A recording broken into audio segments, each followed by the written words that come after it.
un nuevo tema dentro de la asignatura de neumología. Vamos a ver la parte número 2 de las enfermedades pulmonares intersticiales.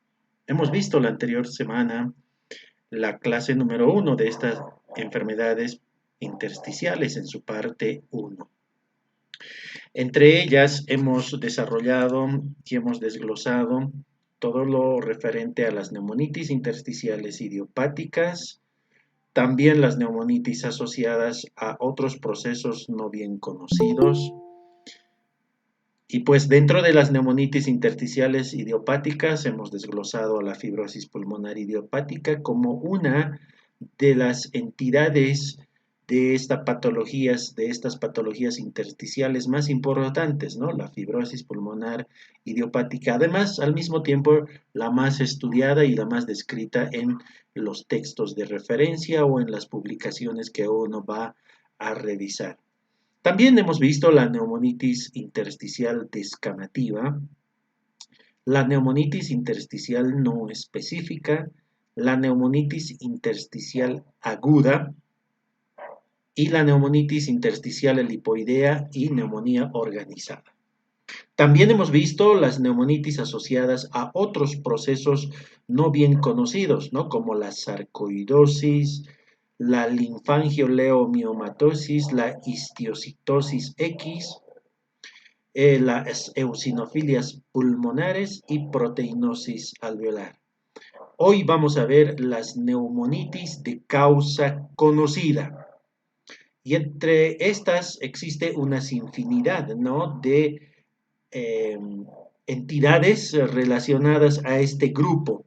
Es una clasificación evidentemente realizada bajo un consenso de la Sociedad Americana de Tórax y la Sociedad Respiratoria Europea, ¿no?, del año 2002. Empecemos entonces con las neumonitis de causa desconocida o de causa conocida, mejor dicho, ¿no? Nos estamos confundiendo. Las neumonitis intersticiales de causa conocida lo englobamos a aquellas producidas por inhalación de polvo inorgánico. También vamos a ver otro grupo, ¿no?, de estas conocidas, como las neumonitis intersticiales por inhalación de polvos orgánicos, así como también las neumonitis intersticiales por fármacos. No vamos a olvidar, ¿no?, de estas neumonitis intersticiales de causa conocida, también a las neumonitis intersticiales asociadas a colagenopatías. Bien, entonces, empecemos con este primer grupo, ¿no?, de las neumonitis intersticiales por inhalación de polvo inorgánico, más conocidas como neumoconiosis. Dentro de estas neumoconiosis que producen una enfermedad intersticial, tenemos a la silicosis.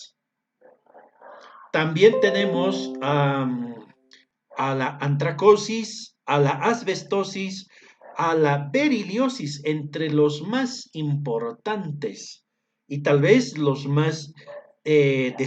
que son más descritas, ¿no?, dentro de estas neumonitis intersticiales.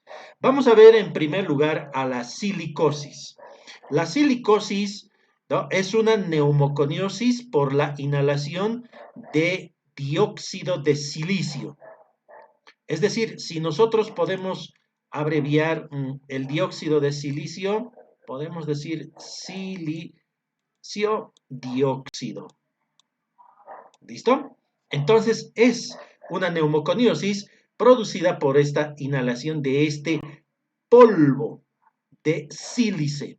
Es decir, es un polvo, ¿no?, que se respira en el ambiente donde están expuestos los pacientes, generalmente en interior mina, aquellos trabajadores que realizan la perforación, ¿no?, de túneles, es decir, perforan rocas para avanzar, ¿no?, en la tunelización. Este polvo respirable es muy pequeño, entre 0,5 micras a 5 micras. Por lo tanto, miren cómo de tan pequeño es este polvo inorgánico. Entonces, que también se conoce este dióxido de silicio como cuarzo cristalino y abunda en la superficie terrestre, ¿no? Es muy rico en dióxido de silicio o cuarzo de cristalino, ¿no? Que se presentan sobre todo cuando se realizan explotaciones en las minas de carbón, cuando se trabaja en fundiciones, cuando están dedicados a la industria cerámica, también están en las canteras de granitos, en las tunelizaciones, perforaciones, cuando se dedican a cortar las piedras o el granito, entonces se emite este polvo inorgánico, denominado dióxido de silicio. Existe una particularidad, ¿no? Es de esta silicosis, ¿no? Tres formas, mejor dicho, cuatro formas clínicas, ¿no? Existen cuatro formas clínicas según la intensidad de la exposición que vaya a sufrir, ¿no? Aquel trabajador expuesto al dióxido de sílice. Estas formas clínicas son la silicosis crónica, también aquí lo podemos colocar, ¿no? La silicosis crónica. Hay una forma clínica que se denomina silicosis crónica o también silicosis simple o silicosis clásica, porque es la que más se describe, ¿no? Dentro de la silicosis misma, la silicosis crónica. ¿Cuándo aparece esta forma clínica de silicosis? Cuando el paciente, la persona que está expuesta a este polvo inorgánico durante más de 15 a 20 años de exposición. Entonces, el tiempo va a ser muy importante para clasificarlo en una de estas formas clínicas y una de estas es la crónica. Entonces se caracteriza esta forma crónica porque presentan característicamente una fibrosis pulmonar diseminada.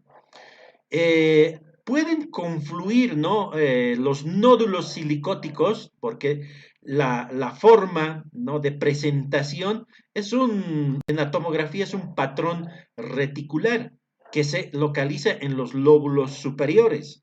Pero forma de fibrosis pulmonar diseminada no solamente está en el pulmón, sino también puede ir a otros, ¿no? Órganos, ¿no? Como los ganglios iliares o los ganglios linfáticos en realidad, ¿no? Pero los más afectados son los ganglios iliares del pulmón. Y entonces se va a producir una adenopatía, ¿no? En cáscara de huevo. Esta adenopatía, ¿no? ¿Por qué se dice así en cáscara de huevo? Porque en la presentación, en una radiografía, digamos, queremos presentarlo, ¿no? Radiográficamente, pero el patrón también se presenta en la tomografía. Los ganglios muy congestivos, tanto el ganglio derecho, el ganglio iliar izquierdo, ¿no? Muy agrandados. Y periféricamente, ¿no? Periféricamente existe eh, esos infiltrados muy propios, ¿no? De esta silicosis que lo van a dar la característica, ¿no? De imagen en cáscara de huevo, es decir, mucho más hiperdenso en la tomografía o radiopaco en la radiografía simple de tórax. Entonces, esta forma crónica de silicosis tiene esta imagen iliar. Pero también existe, hemos dicho, en la parte superior, en el lóbulos superiores, infiltrados, ¿no? Que llegan al patrón reticular o confluyen, ¿no? En los nódulos silicóticos, ¿no? Que es producto de la inhalación de este polvo de sílice.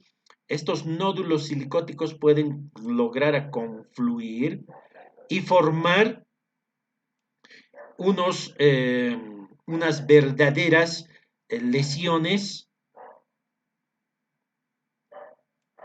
¿no? Lesiones intersticiales mucho más grandes, ¿no? Que pueden llegar a confluir, ¿no? Y formar verdaderos nódulos silicóticos, ¿ya? Entonces, esa es la característica de la fase crónica, ¿no? De la silicosis. También existe una forma de silicosis acelerada, es otra forma clínica, acelerada. Y su nombre mismo les está indicando, ¿no? Que se caracteriza porque progresa rápidamente a una fibrosis. Ya es la forma acelerada, ¿no? Que aparece entre una exposición al polvo de sílice más o menos entre 5 a 10 años. Y es acelerada, es rápida en su instauración. Y frecuentemente esta forma de silicosis acelerada se relaciona con una enfermedad como es la esclerosis sistémica. Esa es la característica de la forma acelerada. También existe la silicosis complicada. Es una forma complicada de la lesión crónica. Podemos también llamarlo a esta como una fibrosis masiva progresiva. ¿Por qué se dice esta manera, esta forma clínica? Porque los nódulos silicóticos formados en la forma crónica, ¿no? Verdaderos nódulos que al inhalarse el polvo y ser fagocitados por los macrófagos, forman unos nódulos silicóticos. Estas logran confluir y es por eso que se complica la silicosis. Por eso se denomina también fibrosis masiva progresiva. Y por lo tanto, estos nódulos silicóticos, al confluir, forman conglomerados de más de 1 centímetro de diámetro en los lóbulos superiores que pueden incluso llegar a comprimir estructuras adyacentes que se encuentran ya sea el bronquio principal o los bronquiolos, ¿no? Entonces pueden comprimir por el tamaño de estos nódulos silicóticos que alcanzan más de 1 centímetro. A veces también se pueden asociar estos nódulos silicóticos con infecciones bacterianas, por eso se denomina complicada. Y entonces estas infecciones bacterianas son recurrentes, ¿no? Se resuelve con el tratamiento, vuelven a presentar la infección bacteriana. Y también pueden presentarse cavitaciones, se pueden cavitar estos nódulos silicóticos mayores a 1 centímetro. Y generalmente se cavita cuando existe una infección asociada, como es la infección por Mycobacterium tuberculosis, u otras formas, ¿no? de micobacterias atípicas. Estas complicaciones a veces de esta forma de silicosis complicada llegan a terminar en una insuficiencia respiratoria crónica o al final en un cor pulmonar. Entonces, la característica de esta forma clínica es que al evolucionar de una forma crónica, al complicarse, pueden llegar a la insuficiencia respiratoria crónica o al cor pulmonar. Se pueden descompensar. Y finalmente existe la forma aguda de silicosis. Son las 4 formas clínicas de la silicosis que debemos de describirlos. Aparece, por eso se denomina aguda, en un tiempo menor, en meses o hasta 5 años máximo. ¿Por qué? Porque la exposición al polvo de sílice es de forma masiva. Sobre todo, esta forma clínica de silicosis aguda se presenta en aquellos trabajadores que trabajan en los chorros de arena y en la fabricación de las pastas abrasivas, donde se elimina una cantidad, ¿no?, de abundante de cuarzo, cuarzo cristalino de dióxido de silicio.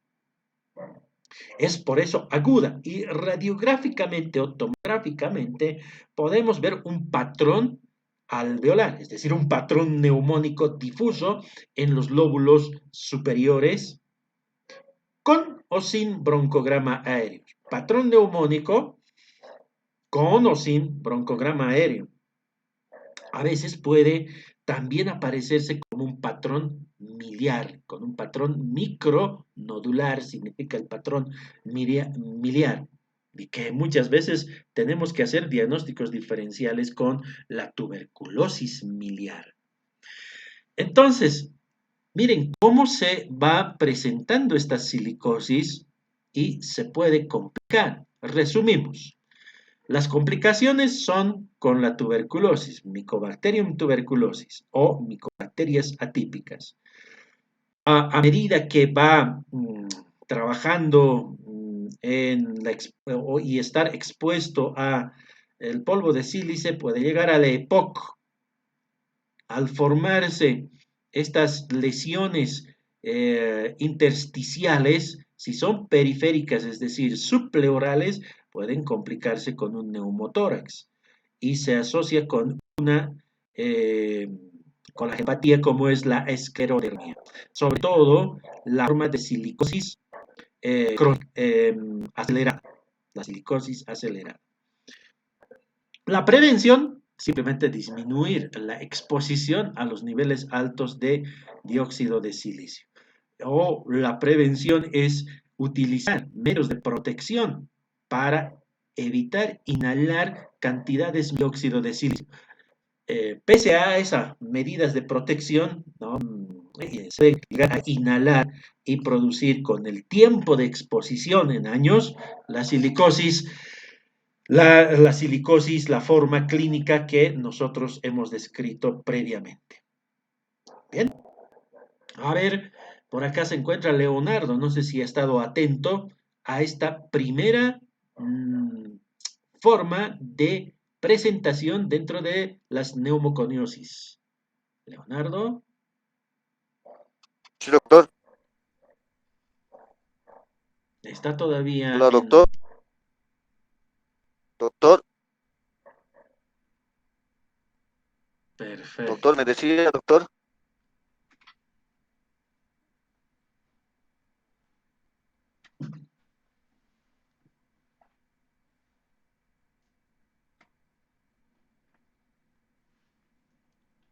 Hola, doctor.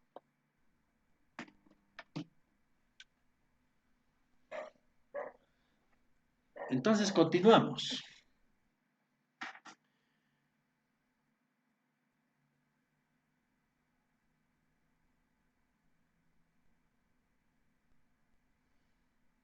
Vamos a continuar con la antracosis. La antracosis es otra neumoconiosis producida por la inhalación de polvo de carbón. También se denomina neumoconiosis de los mineros de carbón, porque ¿dónde se inhala carbón? En las minas de carbón. En nuestro medio no tenemos minas de carbón, ¿no? Pero existe cuando se explota ese carbón en determinados países, ¿no? Es la dedicación de los trabajadores para la explotación de carbón. Entonces, estos estarían desarrollando una forma de inhalación de este polvo de carbón denominado antracosis, ¿ya? Antracosis. La característica en la tomografía es un patrón reticular en los lóbulos superiores. Entonces, al final, ¿cómo voy a diferenciar si la silicosis también se presenta de esta forma. ¿No? Evidentemente es difícil, ¿no? Tomográficamente, radiográficamente, ¿no?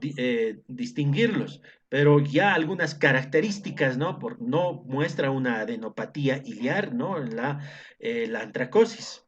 Esa es la primera diferencia con la silicosis y con el resto de neumoconiosis. También existen formas clínicas. Una forma clínica de antracosis es una forma de antracosis simple. ¿Ya? Es una forma simple. Y también existe otra forma clínica que es la complicada. Entonces podemos relacionarle con la silicosis eh, complicada, ¿no? Complicada. Bien, es la forma complicada. Ahora, ¿qué es la forma simple, ¿no? De antracosis? Aparece posterior a los 5 hasta 15 años de exposición al polvo de carbón. En la radiografía o en la tomografía podemos ver inicialmente un patrón reticular, luego se ponen nódulos. Ya no se denominan nódulos silicóticos, sino nódulos de carbón de 1 a 5 milímetros de diámetro y aumenta, ¿no? Puede aumentar a medida que hay este polvo de carbón el riesgo de una enfermedad como complicación, una enfermedad pulmonar obstructiva crónica. La antracosis complicada también se conoce como fibrosis masiva progresiva, igual que en la silicosis complicada. Esta se produce porque existen la confluencia de los nódulos de carbón formando eh, tamaños más de 1 centímetro de diámetro. Entonces, estos lo vamos a observar igualmente en los lóbulos superiores. En los lóbulos superiores. Estoy dibujando una pequeña imagen radiográfica y los nódulos de carbón. También, ¿no? se complican con el denominado síndrome de Kaplan. En realidad, el síndrome de Kaplan es una complicación de todas las neumoconiosis que vamos a ver. Nos falta la asbestosis, la variolitis, pero relacionamos con la antracosis. ¿Y qué es el síndrome de Kaplan? Nada más que nódulos pulmonares que tienen 5 milímetros hasta 5 centímetros de diámetro y se pueden presentar en forma unilateral, estos hiperiféricos, estos nódulos pulmonares, periféricos y únicos. Además de presentar este nódulo pulmonar, que se puede dar de una antracosis o una silicosis o una asbestosis, una beriliosis, ¿no? Por eso se denomina el síndrome de Kaplan, se suma la artritis reumatoide. Entonces existe este nódulo pulmonar más la artritis reumatoide. Ese es el síndrome de Kaplan. En otras palabras, resumiendo, digamos, una forma de neumoconiosis más artritis reumatoide.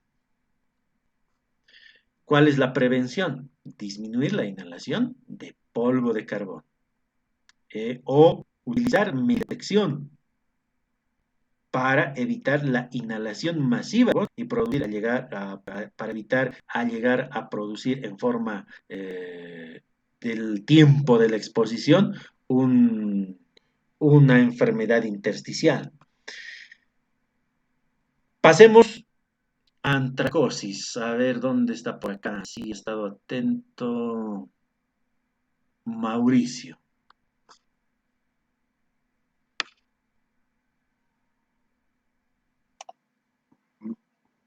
Sí, doctor. Perfecto, muy bien, Mauricio, presente.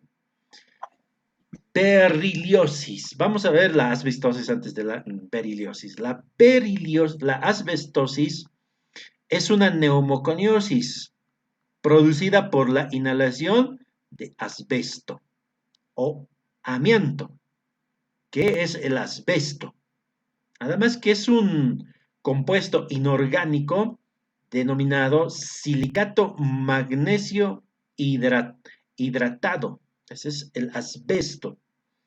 Que se que se utiliza como tal ampliamente en el área de construcción. Utiliza, por ejemplo, como aislante térmico, es el más resistente, ¿no?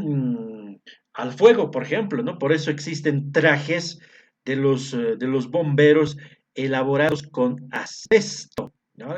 Es muy resistente, es silicato magnesio hidratado a altas temperaturas. Esto es muy resistente al calor, al fuego. Las pastillas de los frenos, por ejemplo, de los automóviles, está en base a asbesto. Y bien, ¿no? Entonces, este es un material casi indestructible. Entonces se caracteriza por eso, ¿no? Por eso lo utilizamos ampliamente, ¿no? Están en las tuberías, el asbesto. También están en las calderas donde existen eh, alta calor. Entonces sirve como ante, sirve como un material que resiste a temperaturas altas, incluso al fuego. Y entonces cuando se manipula este material, ¿no? Inorgánico, obviamente se va a producir una enfermedad de la neumoconiosis denominado asbestosis. Eh,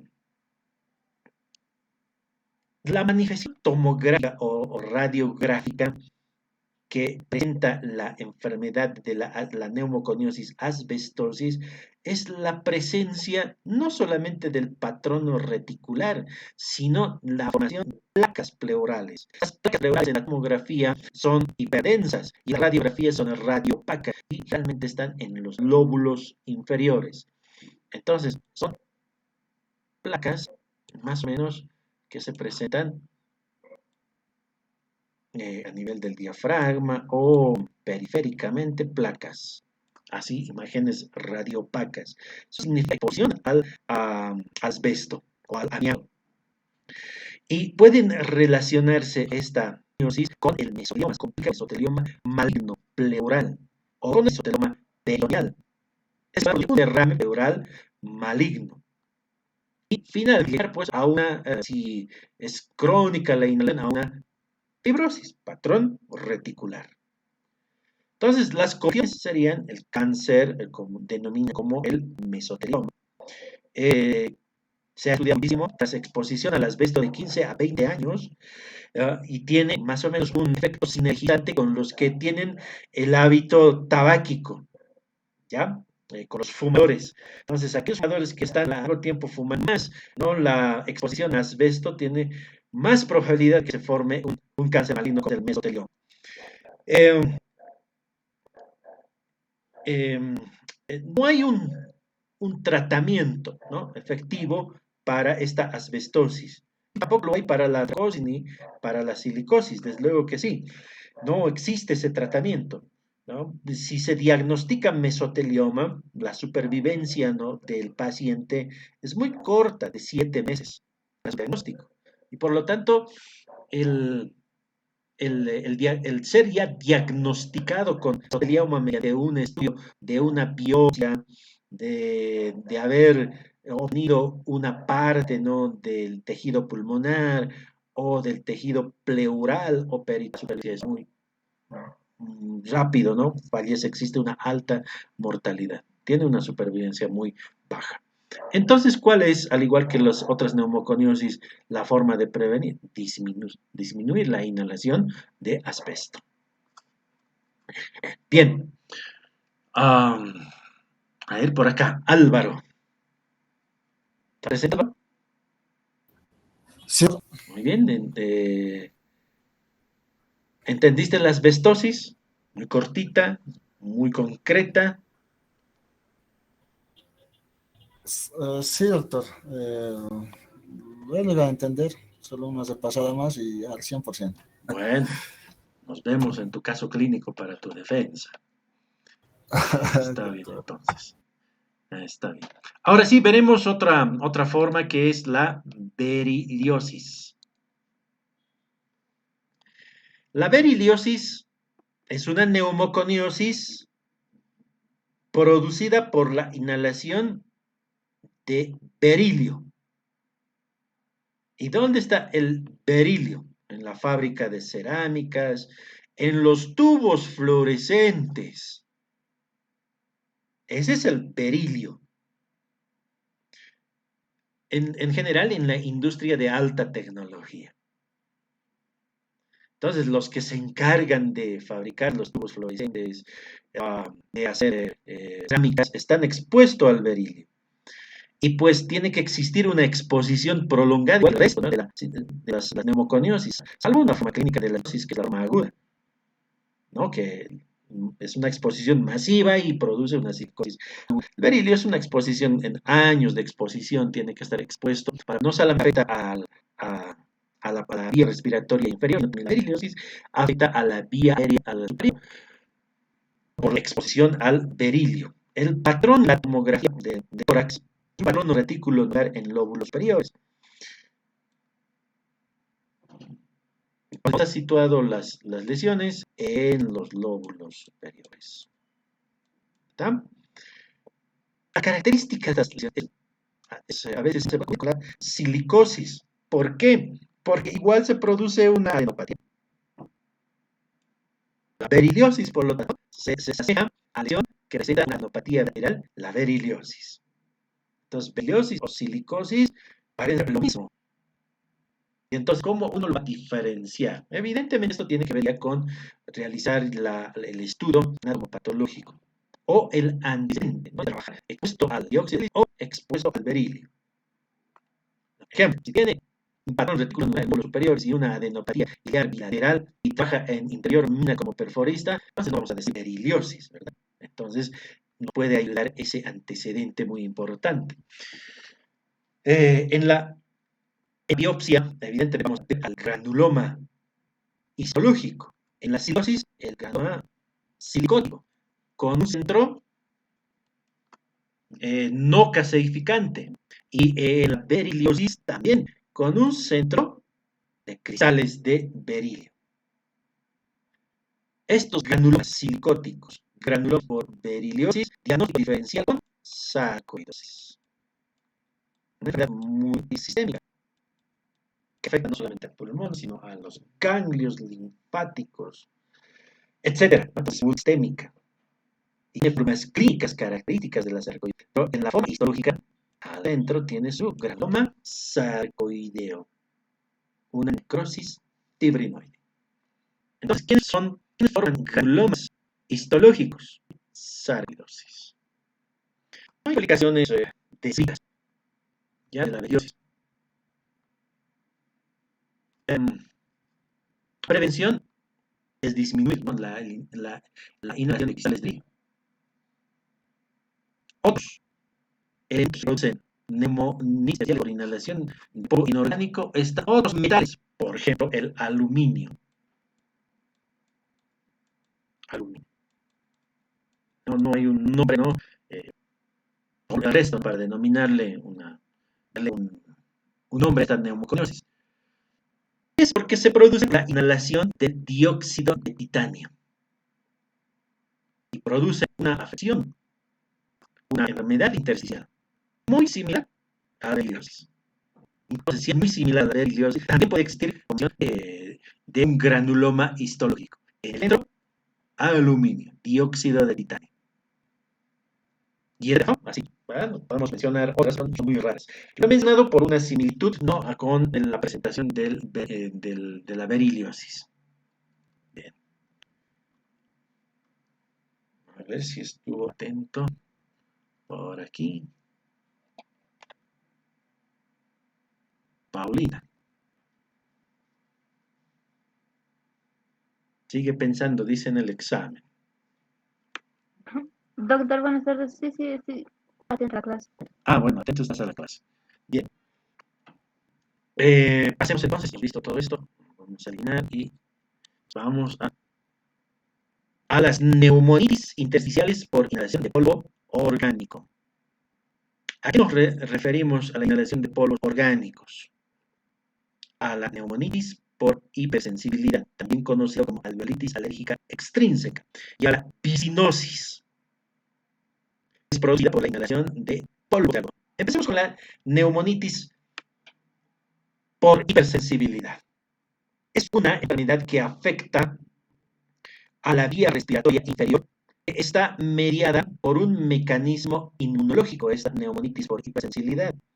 Y al estar mediada por un mecanismo inmunogénica, tiene que ver mucho con los antígenos. Es decir, el antígeno puede ser bacteriano, puede ser una bacteria, puede ser un hongo, o pueden ser antígenos de los animales, de las plantas, etcétera. Etcétera, digo porque pueden ser productos químicos. Entonces, esta exposición a esta infinidad de alergenos, de antígenos, que van a producir una reacción de hipersensibilidad porque está mediada inmunológicamente, tienen a veces nombres muy propios. Por ejemplo, los trabajadores de las granjas, que se dedican a limpiar no solamente el estiércol de los animales, sino también pueden productos no desecados de plantas, hongos, ¿no? En lugares donde existen los trabajadores de granja pueden inhalar hongos, ¿no? Los actinicetos termófilos, ¿no? Por ejemplo, del heno, o vegetales. Se va a denominar con un nombre muy propio que se denomina pulmón del granjero. Entonces, el pulmón del granjero, una neumonitis por hipersensibilidad. Entonces, ¿qué implicaría acá? Realizar una buena anamnesis, ¿no? ¿Cuál es su actividad laboral si un paciente viene con la parte clínica, ¿no? Que vamos a luego ver, ¿no? De estas enfermedades intersticiales, caracterizadas por disnea, tos seca y a la auscultación, vamos a ver, crepitantes.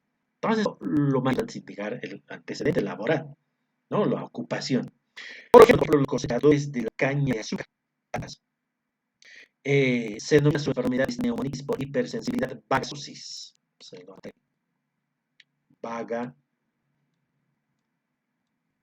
con Z, sosis. Vagasosis. Pueden andar hongos en los estiércoles de las palomas. Es decir, en aquellos lugares donde habitan esas aves, son lugares abandonados o donde existe mucha concentración de palomas. Y entonces, viven las palomas, ¿no? Se dedican como negocio para la crianza de estos animales, de estas palomas. Entonces tendrá un nombre propio, esa neumonitis por hipersensibilidad, pulmón de cuidador de aves. También pueden estar expuestos a productos de la madera, los carpinteros, por ejemplo. No tiene un nombre propio, no. Es una neumonitis por hipersensibilidad.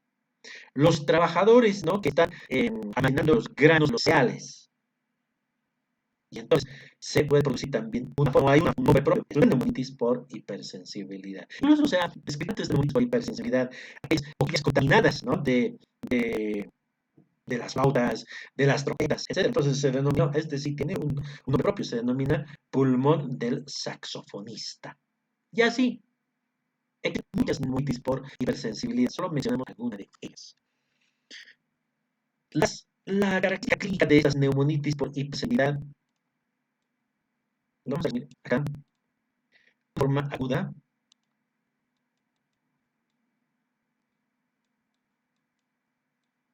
una forma de multiplicidad aguda por el tiempo de 4 a 8 horas de exposición con infiltrados, ¿no? Se van a producir la radiografía generalmente en los lóbulos superiores. La subaguda, también existe una forma subaguda. Subaguda. En horas semanas, una exposición, ¿no? Una forma crónica. Exposición prolongada, meses a años. Incluso con bronquitis, ¿no? Con ese fumador. La un filtrado reticular, un grado intersticial, al final para llegar a de abejas. Las funciones, una forma corona, como un hipocito tabáquico, o finalmente un coro pulmonar.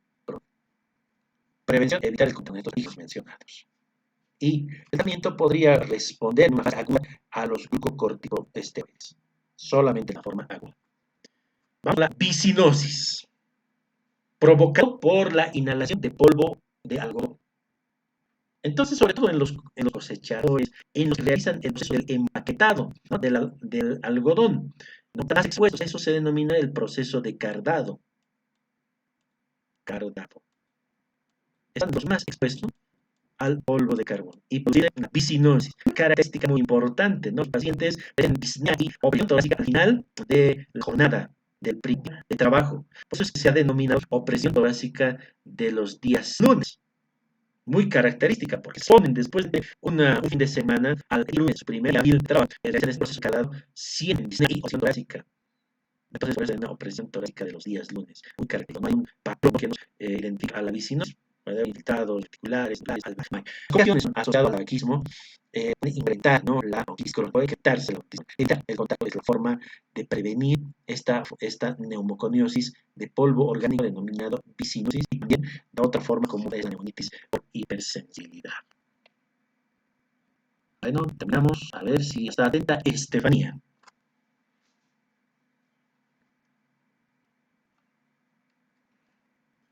Si está distraída, ¿no? Ahorita va a volver. Le van a volver a ingresar. Le van a ver cómo ingresa esa. Y vamos son otra de las enfermedades intersticiales de causa conocida, sistémicas. Tenemos varias, ¿no? Por ejemplo, por sus iniciales, lupus eritematoso sistémico. Más que producir una afectación intersticial, que es raro, produce una pleuritis.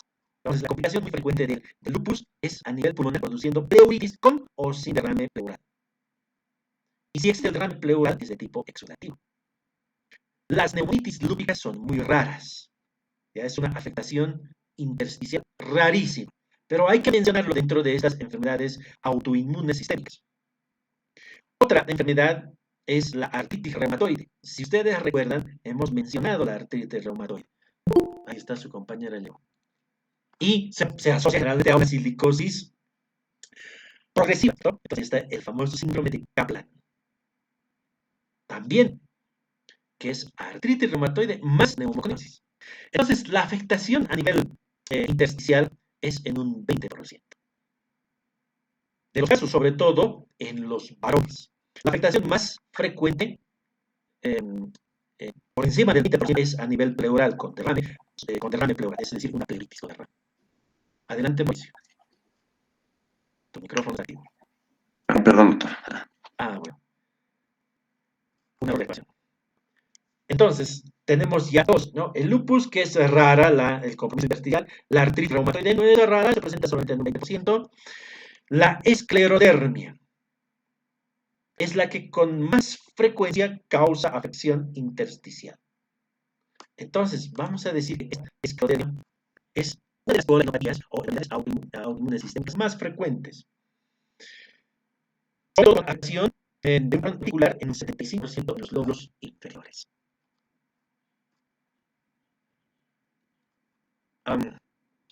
La complicación se asocia a la psicosis acelerada, también la afectación al ser crónica, ¿no? Hipertensión pulmonar irreversible. Muy bien, es la esclerodermia. El síndrome de Sjögren se caracteriza por una infiltración linfótica intersticial. El síndrome de Sjögren se puede decir que es una neumonitis intersticial linfocítica. Una complicación de este síndrome. Al ser neumonitis intersticial linfocítica o linfoide, se desarrollan otras enfermedades autoinmunes. Entre ellas está el síndrome de Sjögren. Entonces, la complicación o la neumonitis linfoide o linfocítica es parte del síndrome de Sjögren. Pues enfermedades, ¿no? Autoinmunes, por ejemplo, la neumonitis intersticial linfoide, no sé parte del síndrome de Sjögren, también de la anemia nerviosa, de Hashimoto. Entonces, es decir, pues enfermedades autoinmunes. Es rara su conversión a una forma más del linfoma. Otra es la espondilitis anquilosante. En general, el asintomático, en las formas avanzadas, sí se puede ver en la tomografía o en la radiografía un patrón de intersticial de fibrosis, a veces en formación dulce, ¿no? Sobre todo en los lóbulos superiores, pero en los lóbulos superiores y de lateral. Y al formar esta forma dulce, puede presentar un patrón quístico. No sé, la condición es una pulmonar y una posición de las estructuras como el hilo pulmonar. Y finalmente tenemos a la dermatolinositis o dermatomiositis. Es un monográfico, un patrón radical, probablemente en un 5% de los casos. Esto está muy relacionado con esta presentación de la dermatopolimiositis o dermatomiositis a cuerpos antijo. Cuerpos antijo. No. Entonces, hemos visto las 6 colagenopatías más frecuentes que tendrían una presentación intersticial. De estas 6, la esclerodermia es la que nos tendríamos que enfocarnos en una enfermedad autoinmune intersticial. A ver si está por acá. Noé. Tampoco está Noé. Ah, está dando su examen. Ya bueno. Alguien me avisó ahí por el chat. Y tenemos las neumonitis intersticiales por fármacos, medicamentos. Existen muchos, atención, las que están en la diapositiva. El fármaco puede ser la amiodarona, bleomicina, metotrexate, enterofurantoína, etcétera, ¿no? Que sea causante de una enfermedad pulmonar intersticial. Solamente mencionamos acá, por ejemplo, la amiodarona, un antiarrítmico. Provoca un patrón irregular periférico en los lóbulos superiores, en predominio derecho, también bronquiectasis por tracción. Complicaciones de la amiodarona, una vez que produce esta corriente intersticial neumónica organizada, que se confunde muy fácilmente con una neumonía, los pulmones subpleurales, hemorragia pulmonar infrecuente. La bleomicina. Produce un patrón reticular en un 20%, el metotrexate reticular homogéneo con adenopatías iliares. ¿Recuerdan las adenopatías iliares quienes producen? La silicosis, muy bien, la beriliosis y también una forma de neumonitis intersticial por fármacos por metotrexate.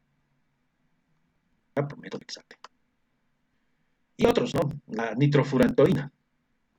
Ya no se utiliza porque se demuestra que produce una enfermedad intersticial tipo patrón retículo nodular, ¿no? Entonces, el tratamiento, sus efectos adversos siempre lo tenemos que revisar de cada medicamento que se proponga en su administración, y esto es conocerlo para evitar estos problemas intersticiales como la fibrosis por medicamentos.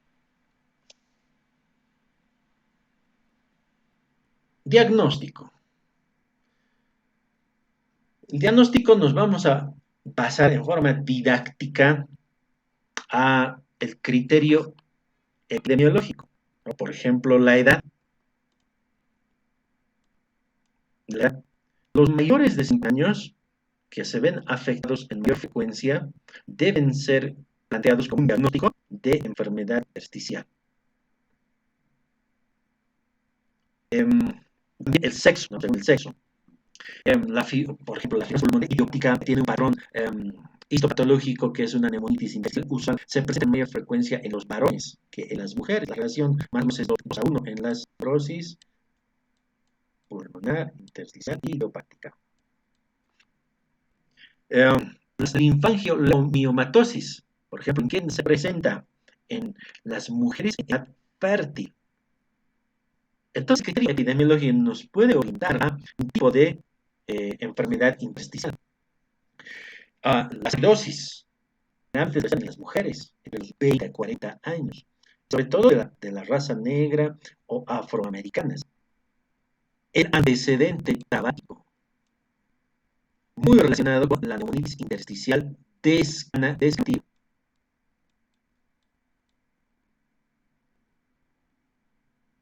Y con la histiocitosis X o granulomatosis de la célula de Langerhans. Histocitosis.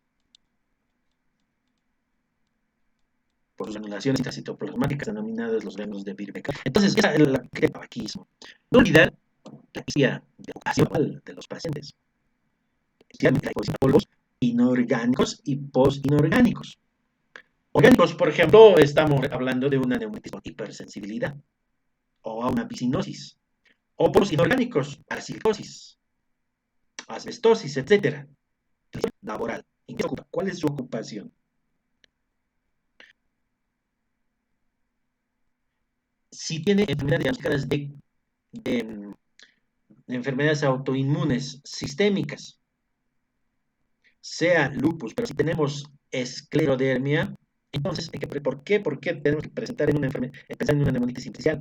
Porque es más frecuente, en las otras de los casos, sobre que no se presenta en el ES, en la artritis o en la poliartrosis, pero se puede presentar. Es decir, el criterio epidemiológico es muy importante al momento de evaluar los fármacos. No mencioné acá, incluso dentro de esas neumonitis intersticiales, están las causas de las radiaciones, la radioterapia, también llega a producir enfermedad intersticial. sobre todo aquel que realiza tratamiento en base a radioterapia de las neoplasias, ¿no? De mediastino, de la glándula mamaria, del pulmón, etcétera. Entonces, pensar siempre en enfermedades autoinmunes, en la esclerodermia y otras más raras, ¿no? Una espondilitis anquilosante. Luego utilizamos antecedentes epidemiológicos, criterios epidemiológicos, criterio clínico.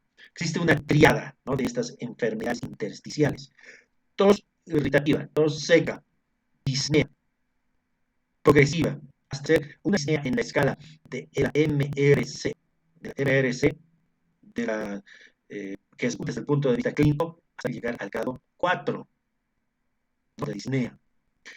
Crepitantes inspiratorios, algunos denominan como el signo de Velcro, es decir, los crepitantes son apicocaudales, menos intensos en los vértices y mucho más en los segmentos superiores de los pulmones. Característica de las enfermedades intersticiales. El cuadro clínico no se resume a esta tirada, sino que existen otras complicaciones.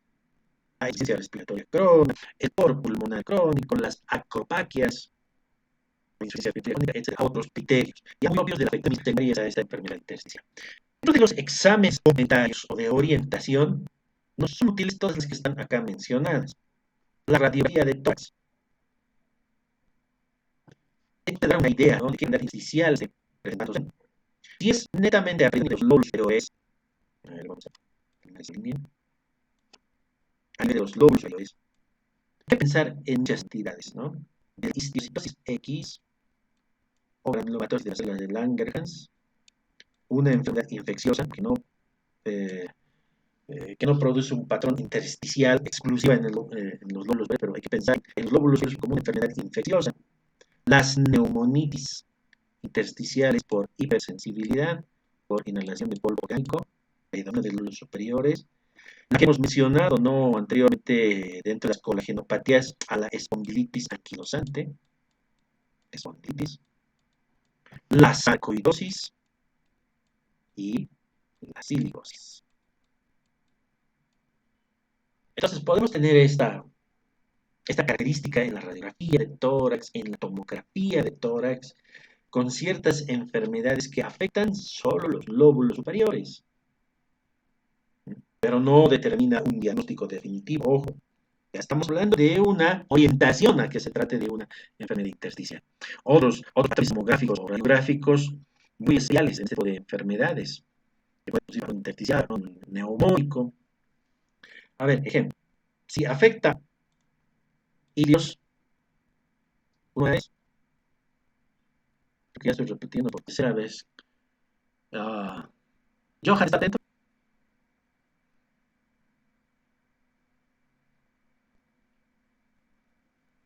Johan se fue. Chao, Johan. ¿Ha vuelto Estefanía? Sí, doctor, aquí estoy, pero mi micrófono no funciona. Bueno, entonces mil disculpas. A ver, las enfermedades que afectan acá, enfermedades intersticiales, el ilio pulmonar. La silicosis puede ser. Muy bien, la silicosis. Su primo hermano, la beriliosis. Y su otro primo alegado, la sarcoidosis. Entonces son propias, ¿no? Si vemos agrandados, crecidos, entonces voy a decir enfermedades concretas. Ahí está, silicosis, beriliosis y la sarcoidosis. ¿Qué más? Infiltrados. Está bien, la forma indicada es esa. Ahora existen errores muy particulares, muy raros, pero hay que mencionarlos. Bueno, se afecta solo la parte periférica. La tomografía, en la radiografía, podemos decir que tenemos una imagen en negativo de alas de mariposa.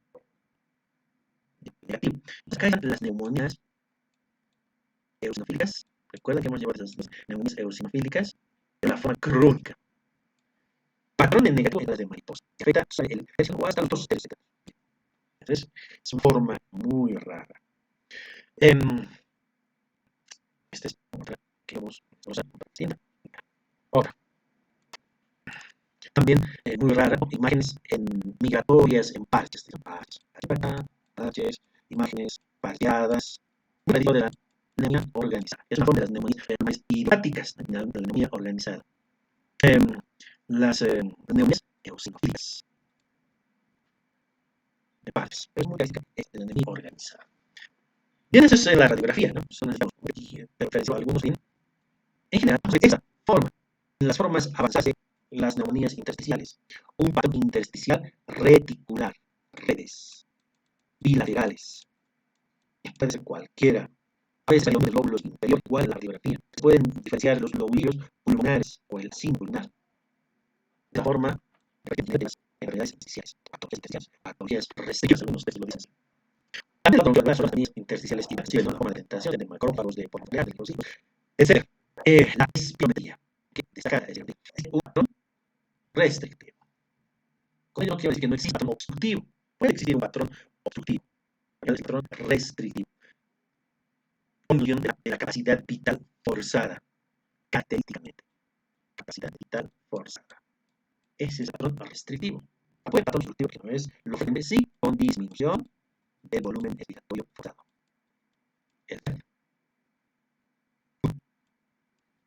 La de puede haber una disminución de la relación entre el VF1 y capacidad vital forzada. Ese es el patrón obstructivo. En resumen, es el PLCO. Es la capacidad de difusión del monóxido de carbono. En las enfermedades intersticiales están disminuidas. Ya es un gas, el monóxido es una prueba que se realiza a los pacientes con enfermedad intersticial. Se puede realizar la espirometría, la radiografía y la DSO es un recurso útil. ¿Y cómo diagnosticamos con una DLCO menor al 20%? ¿No? Una DLCO menor al 20%. Y la capacidad de difusión del monóxido de carbono es menor al 20%. De este estudio. Muy característico en la enfermedad, muy útil en la enfermedad intersticial. El diagnóstico por biopsia pulmonar. A veces ni la biopsia puede ayudar, ¿no? Y para ello tenemos que hacer el diagnóstico, se necesita para intersticiales multidisciplinario, ¿ya? Multidisciplinario. No solamente el neumólogo, ¿ya? Quiere participar el neumólogo, el imagenólogo. El neumólogo en estas enfermedades intersticiales, el imagenólogo, es la lectura de las tomografías, sobre todo de absorción, más el patólogo. Todo va a identificar estas muestras más por debajo de la biopsia pulmonar a identificar el tipo de enfermedad intersticial. ¿Ya? También se puede incorporar acá al reumatólogo. Como hemos visto, algunas enfermedades intersticiales se relacionan con las conectivopatías, ¿no?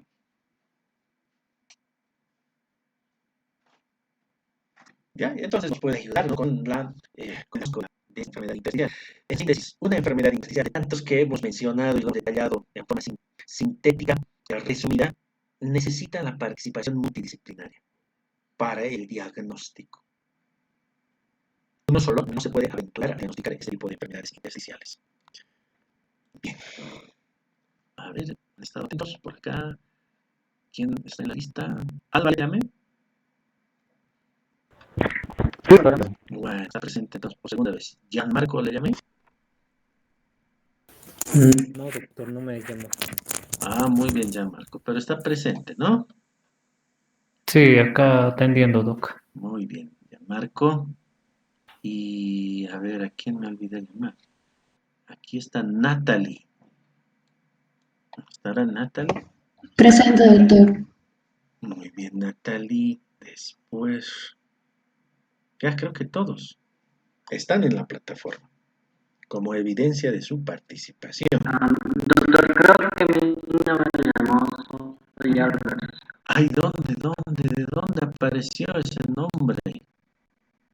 No lo he visto. Aquí está la primera, Albert. Bien, entonces ya lo vi a Albert. Muy bien, Albert. Entonces, resumiendo, el diagnóstico